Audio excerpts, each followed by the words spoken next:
Jose Pekerman is the coach of World Cup hopefuls Colombia. Colombia made the world sit up and take notice at the last World Cup, progressing deep into the competition and boasting the tournament's top scorer, James Rodriguez. With a bigger lineup of stars this time around, expectations are even higher. Don't let this Argentinian's appearance fool you. There is more life in this wily character than a Mexican fan with a case of Red Bull. As a youth coach for Argentina, he won the FIFA World Youth Championship 3 times and the Under-20 South American Youth Championship twice.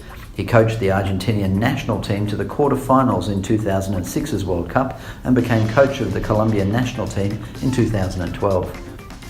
Pekerman has qualified Colombia for 2 World Cups in a row now and is largely responsible for the growing reputation of the country's national team.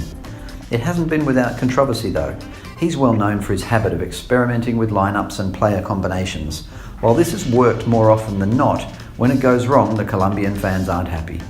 Typically defensively strong, the Colombian side has a unique ability to switch speeds at which they play, often during a game. Pekerman will often employ a 4-2-2-2 formation, which usually comes with 2 defensive midfielders whose job it is to cover marauding outside backs.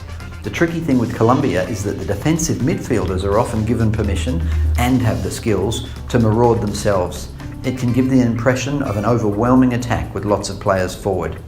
The only catch is, for this World Cup, his fullbacks seem to be out of sorts, and this tactic can leave them exposed at the back sometimes. That said, the pure talent of the likes of Rodriguez, Falcao and Quintero will make the Colombian team hard to deal with for anyone, and great to watch. The Los Cafeteros is never a team to underestimate. Jose Pekerman is perhaps the most astute coach in the tournament, able to juggle formations during a game with deft skill. He has explosive talent at his disposal and the ability to shift gears more than once in a game.